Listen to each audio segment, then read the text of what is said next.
Hi friends, welcome to my channel. இன்றைக்கி வீடியோவில் பார்த்தீங்கன்னா அருமையான ஒரு ஸ்வீட் ரெசிபி பார்க்கலாம் வாங்க. நல்லா வாயில் வச்சதுமே கரையிற மாதிரி அருமையான ஸ்வீட் ரெசிபி கோதுமை மாவு வச்சு எப்படி செய்யலான்னு பார்க்கலாம் வாங்க. வீடியோக்கு போகிறதுக்கு முன்னாடி நம்ம சேனலை புதுசாக பார்க்குறவங்க மறக்காமல் சப்ஸ்கிரைப் பண்ணிடுங்க. கூடவே பெல் பட்டனையும் கிளிக் பண்ணிடுங்க. ஃபஸ்ட்டு இந்த ரெசிபி செய்யறதுக்கு ஒரு கடாயில் 2 டேபிள் ஸ்பூன் ஆயில் சேர்த்துக்கலாம். இது கூட பார்த்தீங்கன்னா 1 கப் அளவுக்கு நான் கோதுமை மாவு எடுத்திருக்கேன். அதை அப்படியே இந்த ஆயில் கூட சேர்த்துடலாம். அடுப்பை வந்து லோ ஃப்ளேம்லேயே வச்சுட்டு நல்லா நம்ம கிளறி விட்டுக்கலாங்க. நீங்கள் ஆயிலுக்கு பொதுவாக நெய் கூட சேர்த்துக்கலாம், இல்லை வெண்ணெய் கூட சேர்த்து செய்யலாம், ரொம்பவே சாஃப்டாக வரும். நான் வந்து இன்றைக்கி குக்கிங் ஆயில் தான் சேர்த்துருக்குறேன். நல்லா கலந்து விடணும், இல்லைன்னா மாவு வந்து அடி பிடிச்சிரும். மாவு வந்து கருகிடாமல் நல்லா மணம் வர வரைக்கும் நம்ம வறுத்து எடுத்துக்கலாங்க. இது வந்து வறுத்தெடுத்து செய்யும்போது தான் இந்த ஸ்வீட் வந்து ரொம்பவே சூப்பராக இருக்கும். இந்த ஸ்டேஜில் ஸ்டவ் ஆஃப் பண்ணிவிட்டு ஆற விட்டுறலாம். ஆற விட்ட கோதுமை மாவு கூட பிஞ்சு போல் உப்பு சேர்த்துக்கலாம். உப்பு சேர்த்து நல்லா கலந்து விட்டுடலாம். நம்ம இந்த இனிப்பு சுவையை கொஞ்சம் தூக்கி கொடுக்குறதுக்காக தான் கொஞ்சமாக உப்பு சேர்த்துருக்குறோம். இது கூடவே பார்த்திங்கன்னா 1/4 டீஸ்பூன் போல் பேக்கிங் சோடா, அதாவது சமையல் சோடா, ஆப்ப சோடா இருக்குல்லங்க, அதுதான் ஒரு 1/4 டீஸ்பூன் போல் சேர்த்துக்கலாம். சேர்த்துட்டு கையாலேயே ஒரு முறை நல்லா கலந்து விட்டுருவோம். இது கூட பார்த்திங்கன்னா காய்ச்சி ஆற வச்ச பால் சேர்த்துக்கலாம். நான் வந்து 1 கப் கோதுமை மாவுக்கு 3/4 கப் அளவுக்கு பால் எடுத்துருக்கிறேன்.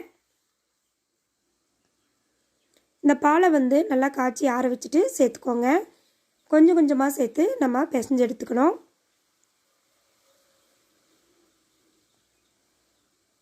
இது போல் கொஞ்சம் கொஞ்சமாக ஊற்றிட்டு நம்ம பிசைஞ்சிக்கலாம். மாவு வந்து நல்லா கையில் ஒட்டுற மாதிரி இருக்கணும். அப்போ தான் வந்து இந்த ஸ்வீட் வந்து நல்லா வரும். ஒரு பொறுமையாக ஒரு 10 நிமிஷம் நல்லா கலந்து விட்டு பிசைஞ்சுக்கணுங்க.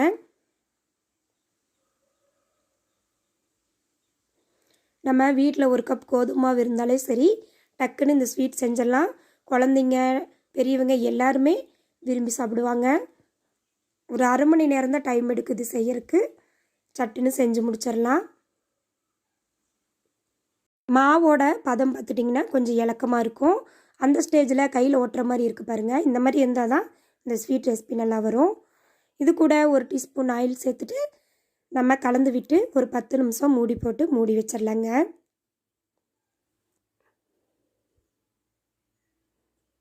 அப்படியே இருக்கட்டும். ஒரு 10 நிமிஷம் கழித்து நம்ம ஓப்பன் பண்ணி பார்த்துக்கலாம். பாருங்கள், 10 நிமிஷம் ஆயிடுச்சு. மாவு ஓரளவுக்கு நம்மளுக்கு நல்லா சாஃப்டாகவே இருக்குது. நம்ம இந்த ஸ்டேஜில் கையில் கொஞ்சம் நெய் அல்லது எண்ணெய் அப்ளை பண்ணிவிட்டு நம்ம எடுத்து சின்ன சின்ன உருண்டைகளாக பிடிச்சி எடுத்துக்கலாங்க. மாவு வந்து நீங்கள் கெட்டியாக பிசைஞ்சிட்டிங்கன்னா நம்ம ஆயிலில் போடும்போது மாவு வந்து வெடிப்பு வந்துடும். இந்த மாதிரி வந்து கொஞ்சம் இலக்கமாக இருந்தால் மட்டும்தான் நம்மளுக்கு ஆயிலில் போட்டு பொரிக்கும் போது நல்லா சாஃப்டாக கிடைக்கும். பாருங்கள் எவ்வளோ சாஃப்டாக இருக்குன்ட்டு.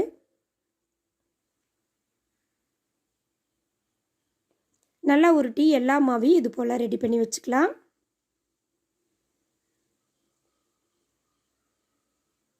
பாருங்கள், பார்க்குறக்கு சூப்பராக வந்திருக்கு. பாருங்கள், எல்லா உருண்டையும் நான் ரெடி பண்ணிட்டேன். இனி வந்து நம்ம சக்கரை பாவு ரெடி பண்ணிக்கலாங்க. ஒரு பவுலில் பார்த்திங்கன்னா நான் கோதுமை மாவு எடுத்த அதே கப்பால் 1 கப் அளவுக்கு நிறையா சர்க்கரை எடுத்துருக்கிறேன். சப்போஸ் உங்களுக்கு இனிப்பு சுவை அதிகம் வேணும்னா 1/4 கப்பு கூட நீங்கள் சேர்த்துக்கலாம். 2 கப் அளவுக்கு தண்ணி சேர்த்துக்கோங்க. தண்ணி சேர்த்து சக்கரை பாவு வந்து தண்ணியில் கரைஞ்சி கொதி வரணும். கொதி வந்தால் போதும். இதுக்கு பாகுபதமெல்லாம் தேவையில்லை. நம்ம ஏலக்காய் தூள் சேர்த்து கையில் பிசு பிசு தன்மை ஓட்டுற மாதிரி இருந்தாலே போதும். இறக்கி நம்ம அப்படியே ஆற விட்டுறலாங்க. நம்ம இப்போ கடாயில் ஆயில் ஹீட் பண்ணிவிட்டு ரெடி பண்ணி வச்ச கோதுமை மாவு உருண்டைகளை இதில் சேர்த்துருவோம். ஒவ்வொன்றா சேர்த்துக்கணும். ஒன்று மேலே ஒன்று படாத மாதிரி கொஞ்சமாக கேப் விட்டு விட்டு சேர்த்துக்கோங்க. அடுப்பு வந்து மீடியம் ஃப்ளேமில் இருக்கணும். ரொம்ப ஹை ஃப்ளேமாக இருந்தால் கரிஞ்சிரும். லோ ஃப்ளேமாக இருந்தால் வேகிறதுக்கு டைம் எடுக்கும். அதனால் வந்து மீடியம் ஃப்ளேமில் வச்சுக்கோங்க. நான் ரெடி பண்ணி வச்சுருக்கிற மாவுக்கு வந்து எனக்கு 2 பேட்சாக கிடைக்கும். போட்டுட்டு ஒரு நிமிஷம் போல் அப்படியே விட்டுடலாம். அதுக்கப்புறம் நம்ம மெதுவாக கலந்து விட்டுருவோம்.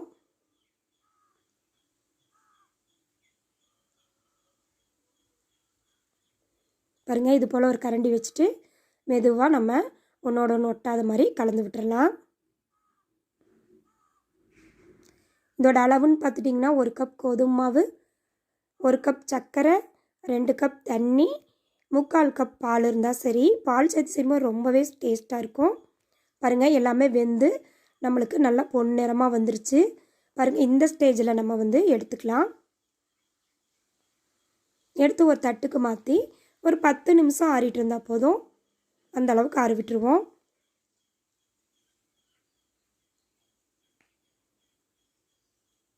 நம்ம இந்த குலோப்ஜானுக்காக நம்ம கடைக்கு போய் மாவு வாங்க வேண்டிய அவசியம் இல்லை. வீட்டில் இருக்கிற மாவுலேயே சிம்பிளாக ஈஸியாக டக்குன்னு ரெடி பண்ணிடலாம். பாருங்கள், எல்லா உருண்டையும் பொரிச்சு எடுத்துட்டோம். இனி வந்து நம்ம ரெடி பண்ணி வச்சுருக்கிற சக்கரை பாவில் இதில் சேர்த்துக்கலாம். சேர்த்துட்டு ஒரு முறை கலந்து விட்டுருவோம். கலந்து விட்டுட்டு இது பார்த்திங்கன்னா மூடி போட்டு ஒரு 1 ஹவர் வச்சுருந்திங்கனாலே சீக்கிரமாக ஊறி கிடச்சிரும். ஏன்னா நம்ம பால் ஊற்றி பிசைஞ்சிருக்கிறதுனால சீக்கிரமே நல்லா ஊறி கிடைக்கும், சாஃப்டாகவும் இருக்கும். ரொம்ப ரொம்ப ஈஸி. வீட்லேயே நம்ம டக்குன்னு நினச்ச நேரத்தில் செஞ்சு சாப்பிட்லாம். அதிக குவான்டிட்டிலையும் நம்ம செஞ்சு சாப்பிடலாம். பாருங்கள், 1 மணி நேரம் கழித்து எப்படி ஊறி சூப்பராக வந்திருக்குன்ட்டு. சப்போஸ் உங்களுக்கு 1 மணி நேரம் ஊற பத்தலைன்னா மறுபடியும் கூட நீங்கள் ஒரு 1/2 ஹவர் சேர்த்து ஊற வச்சுருங்க. பாருங்கள், பார்க்கும்போதே சாப்பிடணும் போல் இருக்குது. ரொம்ப சூப்பரான டேஸ்டியான, வாயில் வச்சதையுமே அப்படியே அல்வா மாதிரி போகிற சூப்பரான கோதுமை மாவு குலோப்ஜான் ரெடி. மறக்காமல் ட்ரை பண்ணி பாருங்கள். இந்த வீடியோ பிடிச்சிருந்தா சேனலை மறக்காமல் சப்ஸ்கிரைப் பண்ணிடுங்க. லைக் பண்ணுங்கள், ஷேர் பண்ணுங்கள், கமெண்ட் பண்ணுங்கள். மறக்காமல் ரெசிபி எப்படி இருக்குன்னு ட்ரை பண்ணி பாருங்கள். பாருங்கள், கண்டிப்பாக குழந்தைங்களாம் இன்னும் வேணும்னு கேட்டு தான் சாப்பிடுவாங்க. தேங்க்யூ ஃபார் வாட்சிங்.